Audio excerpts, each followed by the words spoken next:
King and Grodich, chapter 3 विश्वास। इच्छा की प्राप्ति के लिए कल्पना करना और उस पर विश्वास करना, दौलतमंद बनने की ओर दूसरा कदम बाय इवॉल्व। विश्वास मन का मुख्य रसायन है। जब विचारों की आवृत्ति विश्वास के साथ जुड़ती है तो अंतर्मन उन विचारों की आवृत्ति को आध्यात्मिक शक्ति के रूप में असीम शक्ति के पास भेज देता है जो उसे वास्तविक रूप में आकार दे सके। सभी सकारात्मक भावनाओं में सबसे ताकतवर भाव होते हैं विश्वास, प्रेम और सेक्स। जब ये तीनों मिलते हैं तो इनमें इतनी अपार शक्ति होती है जिससे विचारों में नई ऊर्जा भर के तुरंत अंतर्मन में पहुंच जाती है, जहां ये आध्यात्मिक शक्ति के रूप में बदल जाती है। आध्यात्मिक शक्ति वह माध्यम है जो असीम शक्ति से वास्तविक जीवन में विचारों को साकार करने का जवाब लेकर आती है। प्रेम और विश्वास मन से संबंधित है, जो अधिकतर आध्यात्म पक्ष से जुड़े हुए हैं, जबकि सेक्स पूरी तरह जीव विज्ञान से संबंधित है। यह सिर्फ शरीर से जुड़ा हुआ पक्ष है। इन तीनों भावनाओं का नियत मिश्रण विचारणीय मन और असीम शक्ति के भी संवाद का सीधा रास्ता बनाता है। विश्वास कैसे विकसित किया जाए? विश्वास एक ऐसी मननी स्थिति है जिसे आत्म सुझाव सिद्धांत द्वारा अंतर्मन में बार बार सुझाव देने से विकसित किया जा सकता है। विश्वास ऐसी योग्यता है जो इच्छा के संवेग, जैसे यहाँ पर हम, को भौतिक रूप में साकार कर सकता है। जो अगले चैप्टर्स आत्म सुझाव और अंतर्मन में अनुदेश बताए रहे हैं, उन्हें पढ़कर आपको पता चलेगा कि आप जो चाहते हैं उसके बारे में अगर अंतर्मन को विश्वास दिला दे तो उसे वह जरूर मिलता है। आपके लक्ष्य प्राप्ति के लिए अंतर्मन आपके विश्वास के आधार पर काम करेगा। अगर किसी व्यक्ति के पास विश्वास का नामो निशान ही नहीं है तो उसे यह बताना बहुत मुश्किल है कि किस तरह विश्वास विकसित किया जा सकता है। यह ठीक उतना ही मुश्किल है जितना किसी अंधे व्यक्ति को लाल रंग के बारे में बताना।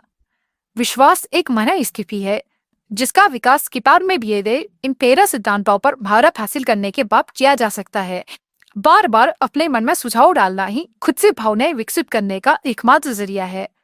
आगे दिए गए विवरण से यह साफ हो जाएगा।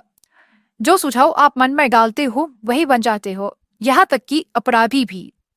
एक अपराधी जसद में कहा गया है, जब लोग पहली दफा अपराध या अपराधियों के संपर्क में आते हैं तो उनसे घृणा करते हैं। अगर फिर भी वे किसी तरह कुछ दिनों तक अपराध के संपर्क में बने रहे तो उसके आदी होने लगते हैं और सहन करना सीख जाते हैं, तथा जब वे काफी लंबे समय तक उसके संपर्क में रहते हैं तो अपराध से प्रभावित होकर उसमें शामिल हो जाते हैं। अगर इस बात को इस तरह कहे कि अगर आप आवेश के साथ किसी विचार को लगातार सोचते हैं तो अंतर्मन इस विचार को स्वीकार कर लेता है और इस पर कार्य करता है। अंतर्मन उस संवेग को साकार रूप से देखने के लिए कोई ना कोई व्यवहारिक प्रक्रिया उपलब्ध कराता है। वे सभी विचार जिनसे भावनाएं जुड़ जाती हैं और उनमें विश्वास भर जाता है तो वे विचार खुद को भौतिक रूप में कब्जे कर लेते हैं। ऐसे लाखों लोग हैं जो यह मानते हैं कि वे गरीबी और भुखमरी में जीने के लिए इसलिए अपशब्द हैं क्योंकि यह रहस्यमयी शक्ति उनके खिलाफ काम कर रही है, जिस पर उनका कोई नियंत्रण नहीं है। इस नकारात्मक आस्था या विश्वास के कारण वे अपने दुर्भाग्य के निर्माता खुद होते हैं, क्योंकि उनका अंतर्मन उनके इस नकारात्मक विश्वास को पकड़ लेता है और इसे भौतिक रूप में आकार देता है। एक बार फिर यह बताना उचित होगा कि यदि आप अपनी इच्छा को हकीकत में बदलना चाहते हैं तो आप उसे अंतर्मन तक पहुंचा दीजिए, परंतु इसके लिए यह जरूरी है कि आपकी चाहत मजबूत और आशावादी हो। अगर ऐसा है तो आप उसे भौतिक रूप में बदल सकते हैं। आपका विश्वास ही वह भाव है जो आपके अंतर्मन की क्रिया निर्धारित करता है। आत्म सुझाव के द्वारा अपने अंतर्मन को धोखा देने से आपको कोई नहीं रोक रहा है, जिस तरह से मैंने अपने पुत्र के अंतर्मन को धोखा दिया था। इस धोखे को यथार्थवादी बनाने के लिए इस तरह व्यवहार करें जैसे आपके पास पहले से ही वह भौतिक वस्तु मौजूद हो। यह भाव आप में उस समय होना चाहिए जब आप अपने अंतर्मन को आदेश दे रहे हों। अंतर्मन विश्वास और आस्था की स्थिति में दिए गए किसी भी आदेश को जिसके बारे में आपको विश्वास हो कि वह हकीकत में बदल जाएगा, सबसे सीधे और व्यावहारिक तरीके से भौतिक रूप में बदल लेगा। निश्चित रूप से इतना कहा जा चुका है कि आप उस शुरुआती पॉइंट पर पहुंच सके जहां से प्रयोग और अभ्यास के द्वारा आप अपने अंतर्मन को दिए जाने वाले किसी भी आदेश को आस्था से सरोबार करने की योग्यता हासिल कर सकें। पूर्णता अभ्यास से ही आएगी, यह केवल निर्देशों को पढ़ने भर से नहीं आ सकती। आपके लिए यह अनिवार्य है कि आप सकारात्मक भावनाओं का अपने मन की प्रबल शक्तियों के रूप में प्रोत्साहन करें और नकारात्मक भावनाओं को हतोत्साहित करके उन्हें अपने मन से निकाल दें। जिस मन में सकारात्मक भावनाओं की प्रबलता होती है वह मन उस अवस्था का प्रिय निवास बन जाता है। वह मन इच्छा के अनुरूप अंतर्मन को निर्देश देता है, जिसे यह स्वीकार करता है और इस पर तुरंत कार्य करता है। काफी लंबे समय से धर्मावलंबी संघर्षरत मानवता को यह संदेश देते रहे हैं कि उन्हें इस या उस धार्मिक सिद्धांत में विश्वास करना चाहिए, परंतु वे लोगों को यह बताने में असफल रहे हैं कि विश्वास को किस तरह से पैदा किया जाए। उन्होंने यह नहीं बताया कि विश्वास एक मानसिक अवस्था है जिसे आत्म सुझाव द्वारा विकसित किया जा सकता है। ऐसी भाषा में जिसे एक आम आदमी समझ सके, हम वह सिद्धांत बताएंगे जिसके द्वारा विश्वास वहां पर विकसित किया जा सकता है जहां पर इसका नामो निशान नहीं है। अपने आप पर विश्वास रखें और परम पिता पर विश्वास रखें। इसके पहले कि हम शुरू करें, आपको एक बार फिर यह याद दिलाना जरूरी है, विश्वास ही वह शक्ति है जो विचार के आवेग को जीवन शक्ति और क्रियाशीलता प्रदान करता है। पिछले वाक्य दोबारा पढ़ने लायक है और तीसरी बार, यहाँ तक कि कई बार भी पढ़े जा सकते हैं। जोर से पढ़ें तो बेहतर रहेगा। लकीमी विश्वास धन कमाने का शुरुआती बिंदु है। विश्वास उन सभी चमत्कारों और सभी हर्षों का आधार है जिन्हें विज्ञान के नियमों के आधार पर स्पष्ट नहीं किया जा सकता। विश्वास कामयाबी का इकलौता इलाज है। विश्वास वह रसायन है जिसे जब प्रार्थना के साथ मिलाया जाता है तो इंसान असीम शक्ति के साथ सीधा संवाद करता है। विश्वास वह रसायन है जो इंसान के सीमाबद्ध मन द्वारा निर्मित विचारों के आम कंपनों को आध्यात्मिक समतुल्य में रूपांतरित करता है। विश्वास इकलौता माध्यम है जिसके द्वारा इंसान असीम शक्ति की वैश्विक शक्ति का गोहन और प्रयोग कर सकता है। प्रमाण आसान है और आसानी से दिया जा सकता है। यह आत्मसुझाव के सिद्धांत में लिप्त हुआ है। आइए हम अपने ध्यान को आत्मसुझाव के विषय पर केंद्रित कर लें और यह पता लगाएं कि यह क्या है और यह क्या हासिल करने में समर्थ है। यह तथ्य तो सभी जानते हैं कि आदमी अपने आप से जो बार बार दोहराता है वह आखिरकार उस बात पर विश्वास करने लगता है, चाहे वह बात सही हो या गलत। अगर कोई आदमी बार बार किसी झूठ को दोहराता रहे तो अंततः वह उस झूठ को सच के रूप में स्वीकार कर लेगा। यही नहीं, वह विश्वास करने लगेगा कि यह सच है। इंसान वही बन जाता है जिस तरह के विचारों को वह अपने मन में राज करने देता है। जिन विचारों को इंसान अपने मन में जगह देता है, जिन्हें वह सहानुभूति के साथ प्रोत्साहित करता है और जिन्हें वह अपनी भावना के साथ संबद्ध करता है, वे प्रेरक शक्तियां बन जाते हैं जो उसकी हर गतिविधि, हर कार्य और हर कर्म को नियंत्रित और निर्देशित करती हैं। आइए अब एक बहुत ही महत्वपूर्ण सच्चा वक्तव्य। जब विचार भावनाओं के साथ संयोजित हो जाते हैं तो वो एक मैग्नेटिक पावर बन जाते हैं जो अपने समान या अपने से जुड़े दूसरे विचारों को आमंत्रित करते हैं। भावना के साथ जुड़ जाने पर इस तरह से चुंबकीय हो गए विचार की तुलना हम उस बीज से कर सकते हैं जिसे उपजाऊ जमीन में बोए जाने पर वह अंकुरित होता है, उगता है और कई गुना हो जाता है, जब तक कि यह छोटा सा एक बीज अपने ही जैसा लाखों अनगिनत बीज नहीं बन जाता। मानवीय मन ऐसे कंपनों को लगातार आकर्षित करता है जो मन में रह रहे विचारों के अनुरूप हों। इंसान के मन में प्रबलता में मौजूद कोई भी विचार, योजना या लक्ष्य अपने रिश्तेदारों को आमंत्रित और आकर्षित करता है और इन रिश्तेदारों से जुड़ने के बाद वह अधिक शक्तिशाली बन जाता है और उसकी शक्ति तब तक बढ़ती रहती है जब तक कि वह उस व्यक्ति का प्रबल मालिक नहीं बन जाता जिसके मन में वह निवास करता है। अब हम शुरुआती बिंदु पर फिर से चलें और यह जानें कि किस तरह किसी विचार, योजना या लक्ष्य का मूल बीज मन में बोया जा सकता है। यह जानकारी आसानी से दी जा सकती है। किसी भी विचार, योजना या लक्ष्य को बार बार दोहराए जाने पर इसे मन में रखा जा सकता है। इसीलिए आपसे यह कहा गया है कि आप अपने प्रमुख लक्ष्य को लिख लें, इसे याद कर लें और इसी जोर से हर दिन पढ़ें जब तक कि यह ध्वनि के कंपन आपके अंतर्मन तक ना पहुंच जाए।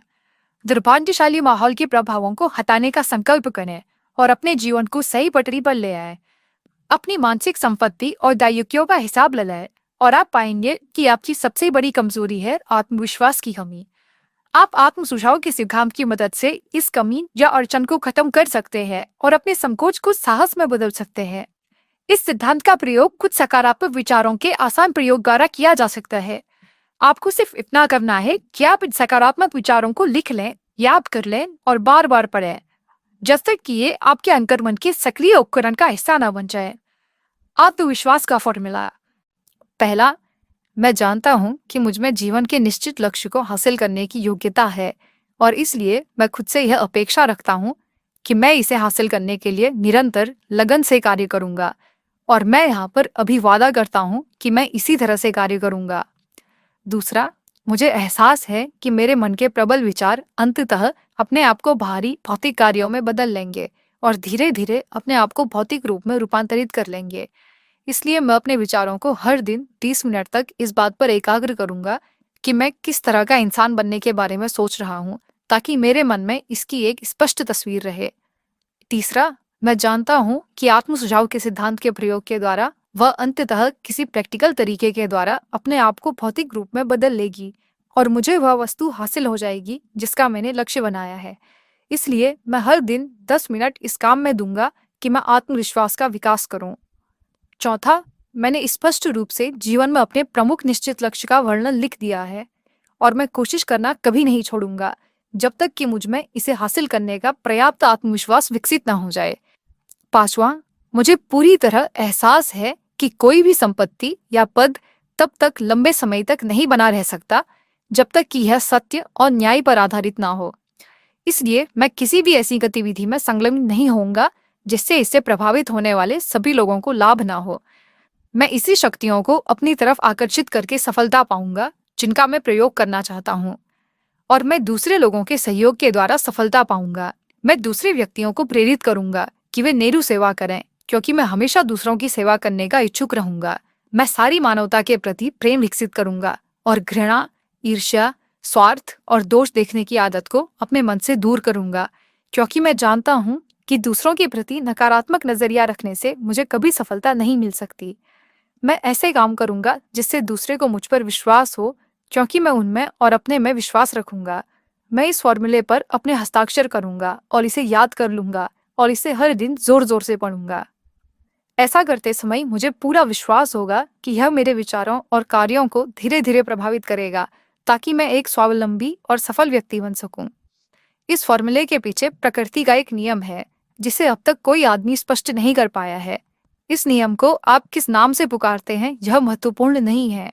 इसके बारे में महत्वपूर्ण तथ्य यह है कि यह मानव जाति की सफलता और प्रसिद्धि के लिए काम करता है, बशर्ते इसका रचनात्मक प्रयोग किया जाए। दूसरी ओर, अगर इसका विध्वंसात्मक प्रयोग किया जाए तो यह उतनी ही तत्परता से नष्ट भी कर सकता है। इस वक्तव्य में एक बहुत महत्वपूर्ण सच्चाई छुपी है, यानी जो हार जाते हैं और गरीबी, दुख और कष्ट में अपने जीवन गुजारते रहते हैं, वे ऐसा इसलिए करते हैं क्योंकि उन्होंने आत्मसुझाव के सिद्धांत का नकारात्मक प्रयोग किया है। इसका कारण यह तथ्य है कि विचार के सभी संवेगों की यह प्रवृत्ति होती है कि वे अपने आप को अपने भौतिक रूप में रूपांतरित कर लेते हैं। अंतर्मन को इस बात से कोई फर्क नहीं पड़ता कि विचार रचनात्मक है या विध्वंसात्मक। यह उस सामग्री पर काम करता है जो हम अपने विचार संवेगों के द्वारा इसे प्रदान करते हैं। अंतर्मन डर के द्वारा आवेशित विचारों को भी उतनी ही तेजी से हकीकत में बदल देगा जितनी तेजी से यह साहस या विश्वास के द्वारा प्रेरित विचार को हकीकत में बदलेगा। बिजली का यदि रचनात्मक प्रयोग किया जाए तो यह उद्योग के पहियों को आगे बढ़ाती है और मानव जाति की सेवा करती है, परंतु नकारात्मक प्रयोग किए जाने पर यह जान भी ले सकती है। उसी तरह आत्मसुझाव का नियम आपको सुख, शांति और समृद्धि दे सकता है, या फिर यह आपको दुख, असफलता और मृत्यु की घाटी में फेंक सकता है, जो इस बात पर निर्भर करता है कि आप इसे किस हद तक समझते हैं या लागू करते हैं।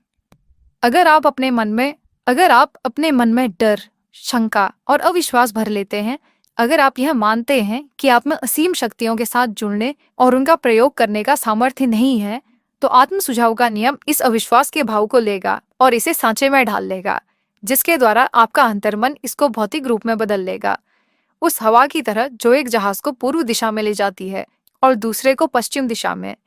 आत्म सुझाव का नियम आपको ऊपर उठा सकता है या नीचे गिरा सकता है, जो इस बात पर निर्भर करता है कि आपने अपने विचार की पाल को किस तरह से बांधा है। आत्म सुझाव के नियम के द्वारा कोई भी व्यक्ति उपलब्धि की कल्पनातीत ऊंचाइयों को छू सकता है, और यह इस कविता में बहुत अच्छी तरह से अभिव्यक्त होता है। अगर आप सोचते हैं कि आप हार गए हैं तो आप हार गए हैं। अगर आप सोचते हैं कि आप में हिम्मत नहीं है तो आप में नहीं है। अगर आप जीतना चाहते हैं लेकिन सोचते हैं कि आप जीत नहीं सकते, तो यह लगभग तय है कि आप जीत नहीं पाएंगे। अगर आप सोचते हैं कि आप हारेंगे तो आप हार चुके हैं, क्योंकि दुनिया में हमने यह पाया है कि सफलता किसी व्यक्ति की इच्छा से शुरू होती है। यह पूरी तरह से मानसिक स्थिति पर निर्भर है। अगर आप सोचते हैं कि आप पिछड़ गए हैं, तो सचमुच ऐसा ही है। आपको ऊपर उठने के बारे में सोचना होगा, आपको अपने आप पर विश्वास करना होगा, और तभी आप जिंदगी में कुछ कर सकते हैं। जीवन के युद्ध में हमेशा वो नहीं जीतता जो सबसे ताकतवर या तेज होता है, बल्कि तुरंत या देरी से जीतता वही है जो सोचता है कि वह जीत सकता है। उन शब्दों पर ध्यान दीजिए जिन पर जोर दिया गया है, और आप उस गहन अर्थ को समझ लेंगे जो कवि के मन में था। आपके मन में कहीं ना कहीं उपलब्धि का बीज सोया हुआ है, जिसे अगर जगा दिया जाए और काम में जुटा दिया जाए तो वह आपको उन ऊंचाइयों पर ले जाएगा जिन्हें हासिल करने की बात आपने सपने में भी नहीं सोची होगी। जिस तरह महान संगीतकार वायलिन के तारों से संगीत की सुंदर लहरियां छेड़ सकता है, उसी तरह आप भी अपनी प्रतिभा को जगा सकते हैं जो आपके मन में कहीं दबी पड़ी है। इसके माध्यम से आप अपने आप को ऊपर की तरफ ले जा सकते हैं और जिस लक्ष्य को प्राप्त करना चाहें उस लक्ष्य को प्राप्त कर सकते हैं। 40 साल की उम्र तक अब्राहम लिंकन ने जिस काम में हाथ डाला वे उसमें असफल रहे। वे किसी गुमनाम जगह से आए हुए गुमनाम आदमी थे, जब तक कि उनके जीवन में एक महान अनुभव नहीं आया और उस अनुभव ने उनके दिलो दिमाग में सोई हुई उनकी प्रतिभा को नहीं जगाया। तब जाकर वे दुनिया के सचमुच महान लोगों में से एक बन सके। यह अनुभव दुख और प्रेम के भावों से जुड़ा हुआ था। यह अनुभव एन रूटलेज के माध्यम से आया, जो इकलौती महिला थी जिसे लिंकन ने प्रेम किया था। यह एक सुपरिचित तथ्य है कि प्रेम का अभाव विश्वास की मानसिक अवस्था से बहुत करीबी रूप से जुड़ा हुआ है। इसका कारण यह है कि प्रेम हमारे विचार संवेगों को उनके आध्यात्मिक रूप में बदलने के सबसे करीब होता है। अपने शोध के दौरान लेखक ने पाया कि सैकड़ों सफल लोगों की जीवनियों और उपलब्धियों के विश्लेषण से यह पता चलता है कि उनमें से लगभग सभी की सफलता के पीछे किसी न किसी महिला के प्रेम का प्रभाव स्पष्ट रूप से था। अगर आप विश्वास की शक्ति का प्रमाण चाहते हैं तो आप उन पुरुषों और महिलाओं के उपलब्धियों का अध्ययन कीजिए जिन्होंने इसका प्रयोग किया है। सूची में सबसे ऊपर नजारेन का नाम आता है। ईसाई धर्म का आधार है आस्था। चाहे कितने ही लोगों ने इस महान शक्ति के अर्थ को गलत ढंग से विश्लेषित किया है और तोड़ा मरोड़ा है, ईसा मसीह की शिक्षा और उपलब्धियों का सार, जिसे चमत्कार के रूप में विश्लेषित किया जा सकता है, विश्वास या आस्था ही है। अगर चमत्कार जैसी कोई चीज होती है तो यह केवल उस मानसिक अवस्था के द्वारा हो सकती है जिसे विश्वास कहा जा सकता है। आइए अब हम उस आदमी के जीवन में विश्वास की शक्ति देखें जिसे पूरी मानव सभ्यता बहुत अच्छी तरह से जानती है। उस आदमी का नाम है महात्मा गांधी। इस आदमी में विश्वास की संभावनाओं का सबसे चमत्कारी उदाहरण देखने को मिलेगा। अपने समय में गांधी जी के पास जितनी शक्ति थी उतनी किसी भी जीवित व्यक्ति के पास नहीं थी, और इसके बावजूद उनके पास शक्ति के कोई पारंपरिक औजार नहीं थे, जैसे कि धन, युद्ध के लिए जहाज, सिपाही या हथियार। गांधी जी के पास पैसा नहीं था, घर नहीं था, उनके पास एक सूट भी नहीं था, परंतु उनके पास शक्ति थी। उनके पास यह शक्ति कैसे आई? उन्होंने इसे विश्वास के सिद्धांत की समझ के द्वारा विकसित किया, और उनमें यह योग्यता थी कि वे अपनी आस्था को 20 करोड़ लोगों के दिमाग में बसा सकें। गांधी जी ने 20 करोड़ मन को एक दिमाग की तरह एक साथ जुड़ने और एक साथ चलने के लिए प्रेरित किया, जो एक महान कार्य था। विश्वास के सिवाय और कौन सी शक्ति ऐसा कर सकती है? बिजनेस और उद्योग चलने में विश्वास और सहयोग की जरूरत होती है। ऐसे में यह रोचक भी है और लाभदायक भी कि हम एक घटना का विश्लेषण करें जो हमें बहुत अच्छे ढंग से वह तरीका समझाती है जिसके द्वारा उद्योगपतियों और बिजनेसमैनों ने बहुत बड़ी दौलत कमाई, तथा उन्होंने लेने से पहले देने के तरीके से ऐसा कर दिखाया। यह घटना 1900 की है, जब यूनाइटेड स्टेट्स स्टील कॉरपोरेशन बन रहा था। जब आप यह कहानी पढ़ें तो इन मूलभूत तथ्यों को अपने दिमाग में रखें और आप समझ पाएंगे कि किस तरह विचार बड़े खजानों में बदलते हैं। अगर आप उन लोगों में से हैं जो अक्सर आश्चर्य करते हैं कि किस तरह ढेर सारी दौलत कमाई जाती है, तो यूनाइटेड स्टेट्स स्टील कॉरपोरेशन के निर्माण की यह कहानी आपको काफी कुछ सिखा देगी। अगर आपको इस बारे में जरा सी भी शंका है कि इंसान विचारों के माध्यम से या सोचकर अमीर बन सकते हैं, तो यह कहानी आपके मन में शंका को भगा देगी, क्योंकि आप यूनाइटेड स्टेट्स स्टील की कहानी में इस पुस्तक में बताए गए सिद्धांतों का प्रयोग पाएंगे। उस $1 बिलियन के भाषण के काफी दिन बाद 12 दिसंबर 1900 की शाम को देश के लगभग 80 अमीर दिग्गज फिफ्थ एवेन्यू के यूनिवर्सिटी क्लब के समारोह हॉल में इकट्ठे हुए। अवसर था पश्चिम से आए हुए एक युवक का सम्मान करना। परंतु आधा दर्जन से अधिक अतिथियों को इस बात का एहसास नहीं था कि वे लोग अमेरिका औद्योगिक इतिहास के सबसे महत्वपूर्ण घटना को देखने जा रहे हैं।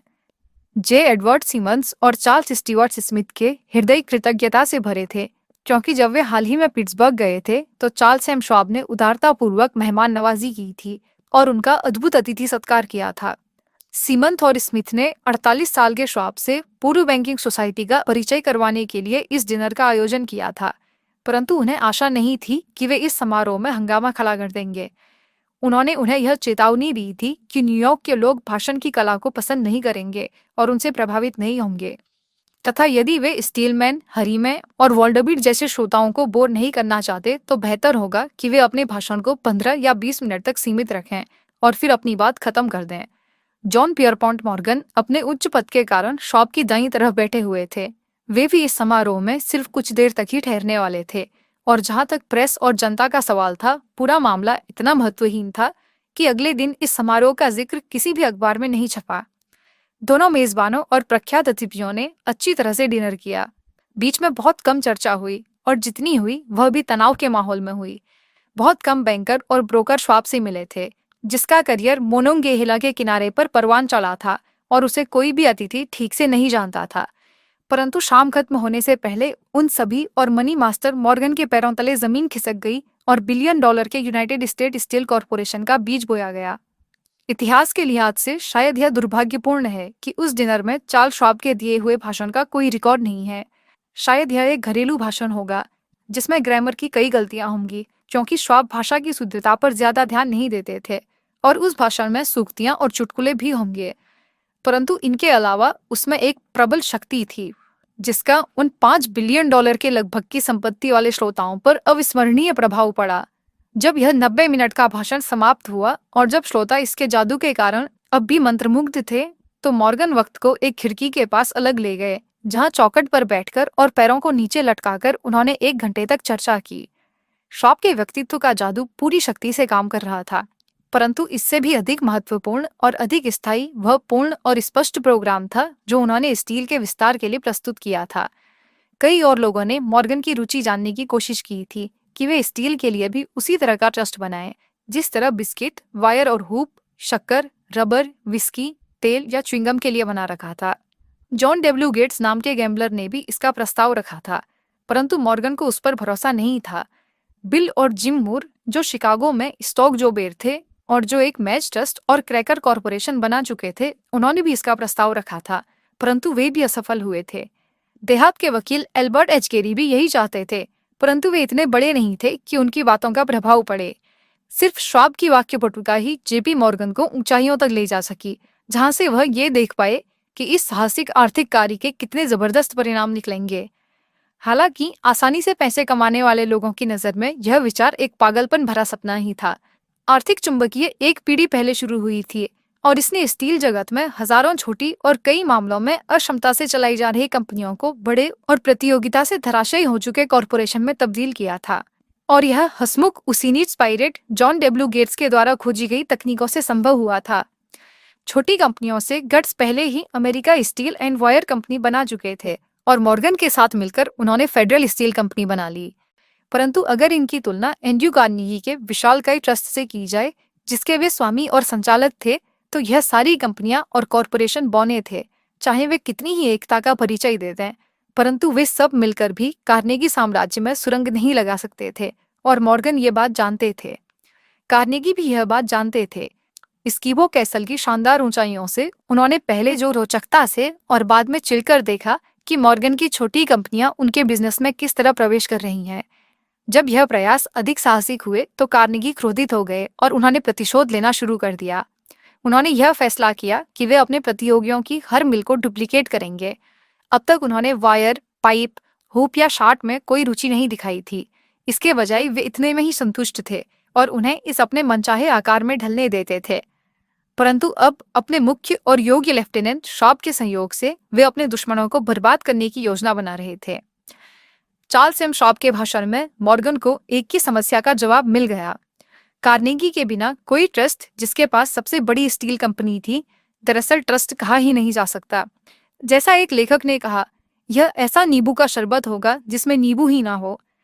12 दिसंबर 1990 की रात को शॉब के भाषण में निश्चित रूप से यह संकेत था, हालांकि इस बात का कोई दावा या वादा नहीं किया गया था कि विशालकाय कार्नेगी साम्राज्य मॉर्गन के टेंट में ले जाया जा सकता है।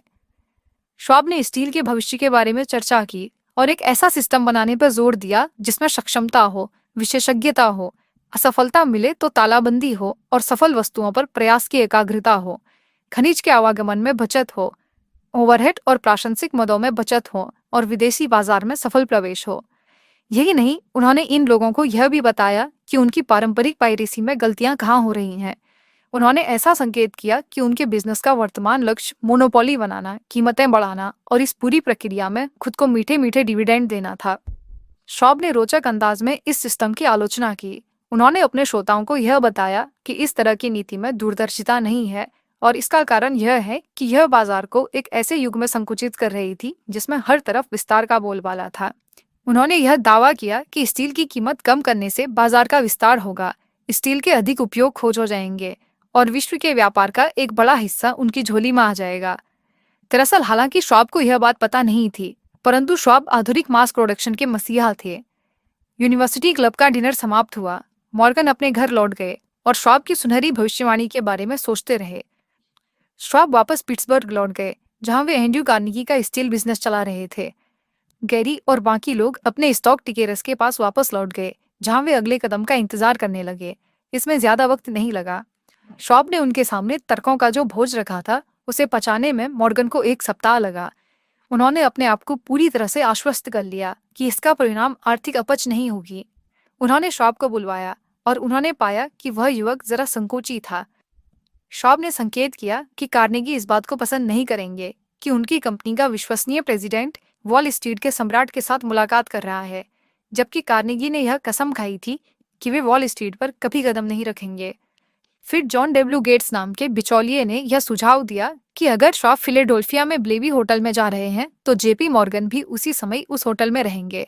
जब शॉब आए तो मॉर्गन दुर्भाग्य से न्यूयॉर्क के अपने घर में बीमार थे और इसीलिए उनके प्रबल आग्रह पर शॉब न्यूयॉर्क गए और उस आर्थिक दिग्गज की लाइब्रेरी में उन दोनों की मुलाकात हुई। कुछ आर्थिक इतिहासकारों की माने तो इस नाटक की शुरुआत को लेकर अंत तक मंच के निर्देशक एंड्रयू कार्नेगी थे।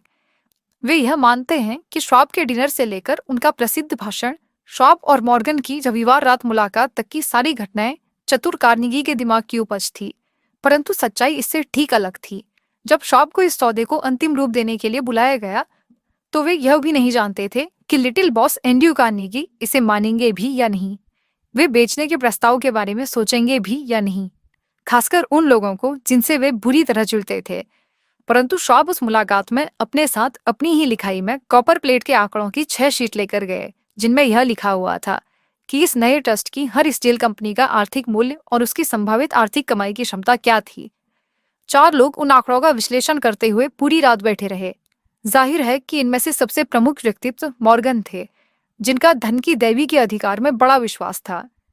उनके साथ उनका अभिजात्य पार्टनर रॉबर्ट बेकेन था, जो एक विद्वान और सुसंस्कृत व्यक्ति था। तीसरा था जॉन डब्ल्यू गेट्स, जिसे मॉर्गन एक गैम्बलर होने के कारण छोटा समझते थे और उसे एक औजार की तरह इस्तेमाल करते थे। चौथे खुद शॉब थे, जो स्टील बनाने और बेचने की प्रक्रियाओं के बारे में उस समय जीवित किसी भी समूह से अधिक जानते थे। पूरी चर्चा में पिट्सबर्ग के इस आदमी के आंकड़ों के बारे में कोई सवाल नहीं किया गया। अगर उन्होंने कह दिया कि किसी कंपनी का मूल्य इतना था तो उस कंपनी का मूल्य उतना ही था, न उससे अधिक न उससे कम। उन्होंने इस बात पर जोर दिया कि इस ट्रस्ट में केवल वही कंपनियां रहें जिनका नाम उन्होंने लिखा था। उन्होंने एक ऐसे कॉरपोरेशन की रचना की थी जिसमें कोई डुप्लीकेशन नहीं होगा और उन मित्रों को लालच की संतुष्टि भी नहीं होगी जो अपनी कंपनियों के बोझ को मॉर्गन के विशाल कंधों पर उतारना चाहते होंगे। जब सुबह हुई तो मॉर्गन उठे और उन्होंने अपनी कमर सीधी की। केवल एक ही सवाल रह गया था, क्या आपको लगता है कि आप एंड्रयू कार्नेगी को बेचने के लिए राजी कर सकते हैं? उन्होंने पूछा। शॉब ने उत्तर दिया, मैं कोशिश करूंगा। अगर आप उन्हें बेचने के लिए राजी कर लें तो मैं खरीद लूंगा, मॉर्गन ने जवाब दिया। शॉब ने उत्तर दिया, मैं कोशिश करूंगा। यहां तक सब कुछ ठीक था, परंतु क्या कार्नेगी बेचेंगे, और अगर बेचेंगे तो वे बदले में कितनी रकम मांगेंगे? शॉब का अनुमान था लगभग 320 करोड़ डॉलर, और वे यह रकम किस रूप में चाहेंगे, कॉमन या प्रिफर्ड स्टॉक के रूप में? बॉन्ड के रूप में कोई भी $1 बिलियन का प्रतिशत नकद में नहीं दे सकता। जनवरी में वेस्टचेस्टर में सेंट एंड्रूज लिंक्स में एक गोल्फ गेम चल रहा था और एंड्रू ठंड से बचने के लिए स्वेटर पहने हुए थे और चार्ली लगातार बोल रहे थे ताकि कार्नेगी का हौसला बुलंद रहे। बिजनेस के बारे में एक शब्द भी नहीं बोला गया जब तक कि वह दोनों कार्नेगी कॉटेज की रामदेही गर्मी में न बैठ गए। फिर उसी वाक्पटुता के साथ जिससे उन्होंने यूनिवर्सिटी क्लब में 80 करोड़पतियों को मंत्रमुग्ध किया था, शॉब ने आराम से रिटायर होने के सुनहरे सपने बताए और बूढ़े आदमी की सामाजिक इच्छाओं को संतुष्ट करने के करोड़ों अरबों का जिक्र किया। कार्नेगी ने जवाब में कागज के एक टुकड़े पर रकम लिखकर शॉब को थमा दी और कहा, ठीक है, हम इतने में बेच देंगे। आंकड़ा लगभग $400 करोड़ था और अगर शॉब के द्वारा अनुमानित $320 करोड़ के आंकड़े को मूलभूत आंकड़ा माना जाए तो इसमें पिछले 2 सालों में पूंजी मूल्य में हुई वृद्धि के रूप में 80 करोड़ जोड़ दिए जाएंगे। बाद में ट्रांस अटलांटिक लाइनर के डेक पर खड़े होकर कार्नेगी ने मॉर्गन से अफसोस से कहा, काश मैंने आपसे $100 करोड़ अधिक मांगे होते। अगर आपने मांगे होते तो आपको वह भी मिल गए होते, मॉर्गन ने खुश होकर बताया। एक ब्रिटिश संवाददाता ने ताल दिया कि विदेशी स्टील जगत इस डेटिकार ट्रस्ट से स्तंभित है। एल के प्रेसिडेंट हेडली ने घोषणा की कि अगर देश में ट्रस्ट बनाने संबंधी नियम नहीं बनाए गए तो अगले 25 सालों में वॉशिंगटन में एक सम्राट शासन करेगा। परंतु योग्य स्टॉक विशेषज्ञ ने नए स्टॉक को जनता से इतनी योग्यता से बेचा कि सारा का सारा पानी, जो कि कई लोगों का अनुमान था, $600 करोड़ पलक झपकते ही सोख लिया गया। कार्नेगी के पास करोड़ों डॉलर थे और मॉर्गन सिटीगेंट के पास कष्ट उठाने के एवरेज में 62,000 और गेट्स से लेकर गैरी तक सभी के पास करोड़ों डॉलर थे। 48 साल के शॉब को भी अपना पुरस्कार मिला। वे इस नए कॉरपोरेशन के प्रेसिडेंट बन गए और 1930 तक इस पर नियंत्रण करते रहे। अब एक अन्य उदाहरण बताते हैं किस तरह अपने एक विचार पर विश्वास रखने मात्र से एक व्यक्ति ने अपने लिए करोड़ों डॉलर एकत्रित कर लिए और कई अनगिनत लोगों को दौलतमंद बनने में मदद की। सर जॉन टेम्पल्टन ऐसे ही व्यक्ति हैं जिन्हें धन इन्वेस्ट करने की अपनी प्रतिभा पर पूर्ण रूप से विश्वास था। टेम्पल्टन आम लोगों से धन इन्वेस्ट करने में काफी समझदार थे क्योंकि अधिकतर लोग भावनाओं में बहकर अज्ञानता में या फिर कॉमन सेंस में धन इन्वेस्ट कर देते हैं। उन्हें ऐसा महसूस हुआ कि पैसा इन्वेस्ट करने की अपनी प्रतिभा से वे अपने लिए काफी धन कमा सकते हैं, पर उन छोटे इन्वेस्टर्स को मदद नहीं कर सकते जिन्हें वह मदद करना चाहते थे। अपनी इस इच्छा को पूरा करने के लिए उन्होंने म्यूचुअल फंड्स की शुरुआत की जिसमें छोटे इन्वेस्टर पैसे लगा सकते थे। यह उस समय एक बेहतरीन प्रोजेक्ट की तरह उभर कर आया क्योंकि यह उस वक्त के हिसाब से बहुत नई सोच थी। टेम्पल्टन ने उस कॉन्सेप्ट की शुरुआत की जो आज के समय में म्यूचुअल फंड्स के नाम से चल रहा है। टेम्पल्टन ग्रोथ फंड्स के पार्ट टाइम कर्मचारी और ग्रीन होल्डर जॉन टेम्पल्टन स्मरण करते हुए बताते हैं कि जब उन्होंने पहली बार अपनी कंपनी की मीटिंग की थी तो उनके साथ एक छोटे से कमरे में कुछ सामान्य भोजन सामग्री बेचने वाले अधिकारी थे। आज के वक्त टेम्पल्टन फंड के अंदर 6,000 से अधिक कर्मचारी काम करते हैं और उनकी संपत्ति $36 बिलियन से अधिक पहुंच चुकी है। इस विकास गति से ही टेम्पल्टन ग्रुप आज सबसे अग्रणी फंड ग्रुप में काबिज है। इसका एक उदाहरण यह है कि आज से 3 वर्ष पहले जिस किसी ने भी अपने $10,000 टेम्पल्टन फंड में लगाए थे, आज उनकी कीमत बिलियन डॉलर है। 1992 में जब उन्होंने अपनी company Templeton funds of interest को $400 मिलियन में बेचा था, तब तक उनके मन संतुष्ट हो गए थे कि वो दौलतमंद बनने में काफी लोगों की मदद कर चुके हैं।